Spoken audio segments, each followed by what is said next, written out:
Chapter 4. The Sword Fight in the Square. A messenger came and gave Benvolio some news. It was the Capulets. They were looking for Romeo. Tybalt is really angry. Benvolio said to Mercutio. I think we should get out of here. I won't go, Said Mercutio.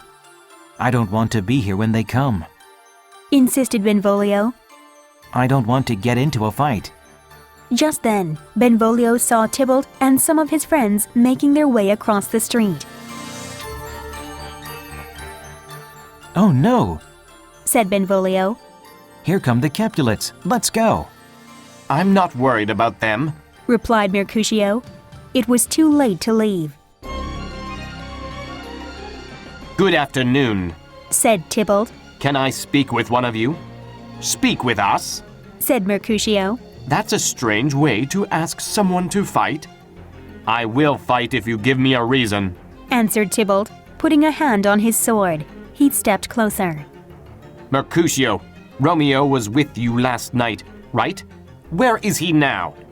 Do I look like a slave? Asked Mercutio. Am I supposed to answer your every question? Even if I did know where Romeo was, I wouldn't tell you.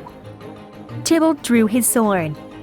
Gentlemen, Interrupted Benvolio. either stop this fight or go somewhere else to finish it. Everyone is watching us. No need. Said Tybalt. He saw Romeo walking toward them. Here comes my man. Your man? Said Mercutio, teasing Tybalt. Is he one of your servants? A mistake. Said Tybalt, as Romeo came up to them. I should have called him a villain instead. He looked at Romeo. Romeo just smiled. Tybalt, He said. I love you, so I will forgive your anger. You will soon learn that I'm not a villain. Until then, goodbye. Tybalt thought Romeo was just making fun of him. You ruined our party last night with your presence. Now turn and draw your sword. Shouted Tybalt. I've never hurt you, Tybalt, and I couldn't now. I love you like a brother. More like a brother than you know. He bowed. Be happy. Mercutio looked at Romeo. He's being dishonorable. Why is he acting like this? I think he's being reasonable. Said Benvolio. Let's peacefully go away and be happy. I'll be happy when Tybalt is dead. Said Mercutio. Tybalt lifted his sword. I'm ready for you. Tybalt, Mercutio, Said Romeo. put your swords away. Mercutio pushed Romeo aside and lunged at Tybalt. Tybalt stepped aside. Then he began swinging his sword at Mercutio. Tybalt, Mercutio, the prince has forbidden this. Stop! Romeo shouted. Benvolio, help me stop this fight. Romeo stepped between the two and grabbed Mercutio, but Tybalt kept coming. Mercutio tried to defend himself, but Romeo was holding him too tightly. Tybalt's sword stuck into Mercutio's chest.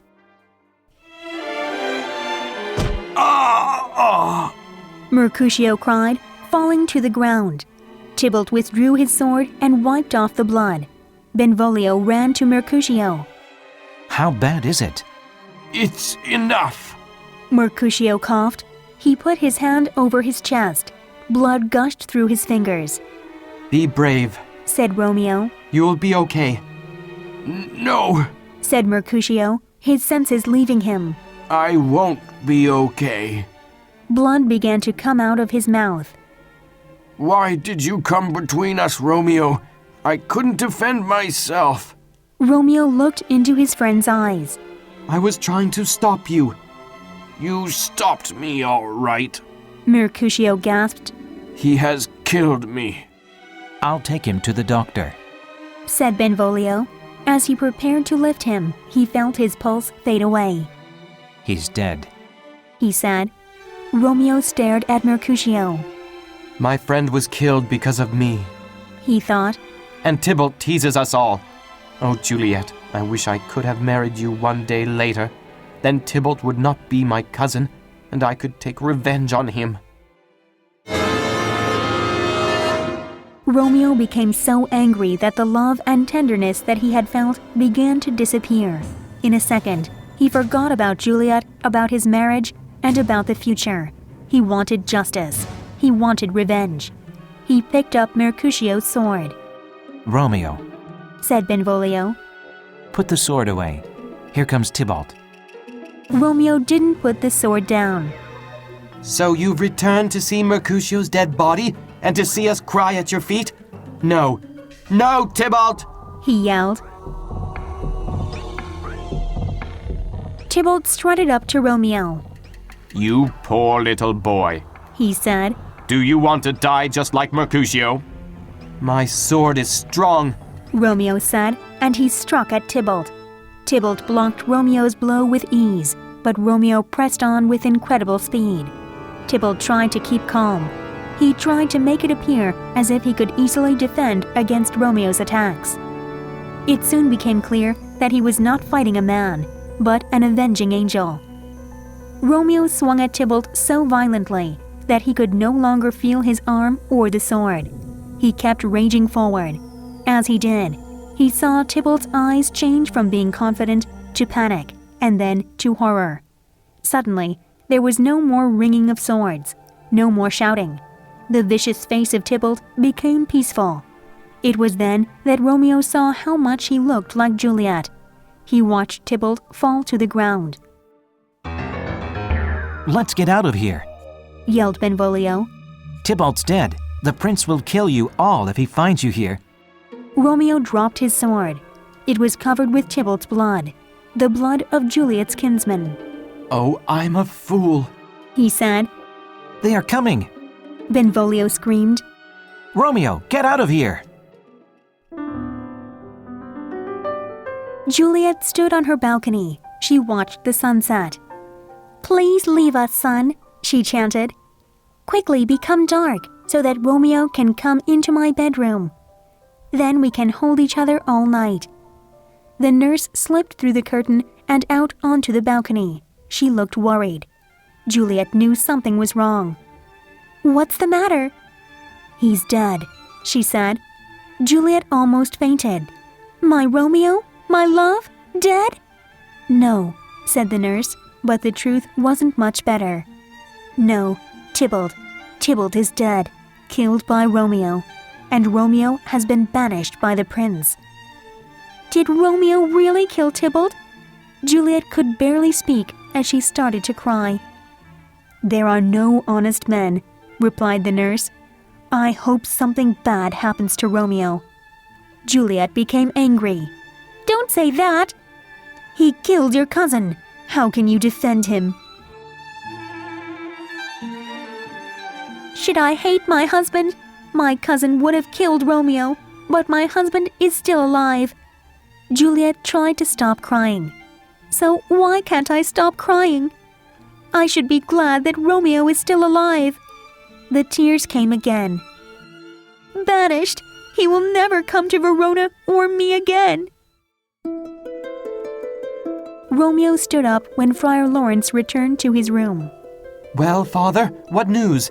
What did the prince decide? Friar Lawrence removed his jacket and hung it on the coat rack. A gentle judgment.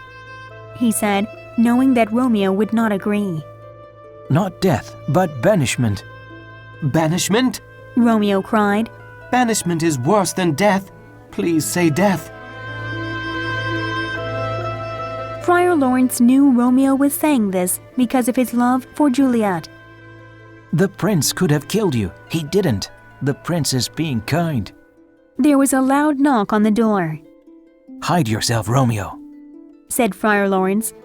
Romeo hid as Friar Lawrence opened the door. It was the nurse. Good afternoon, Friar, she said. Is Romeo here? He is very sad, but here, he said. Romeo! Romeo came forward. He looks like Juliet, said the nurse. Tears and crying. You break my heart, nurse, said Romeo. to speak of Juliet. And you broke her heart, she said. She wants to see Tybalt and you, but she can't see either. Because I'm the bad guy that murdered her cousin, said Romeo. I will make Juliet happy and kill that bad guy. He pulled out his knife and placed it against his chest. Don't do that. Friar Lawrence knocked the knife out of Romeo's hands. You amaze me. You killed Tybalt by mistake. But if you kill yourself, you will also be killing Juliet. She is still alive. Will you abandon her by killing yourself? The prince has given you life. Calm down and think about what you will do. Romeo collapsed in a chair. Friar Lawrence put his hand on Romeo's head. Meet your love tonight. Go to her room as we have planned. Comfort her. We will get you out of the city after you have done this. You can live in Mantua until we can fix things between your families. If your love is strong enough, it will endure. Good idea, said the nurse. I'll go and tell Juliet. You will come tonight. Capulet was at his home with Paris.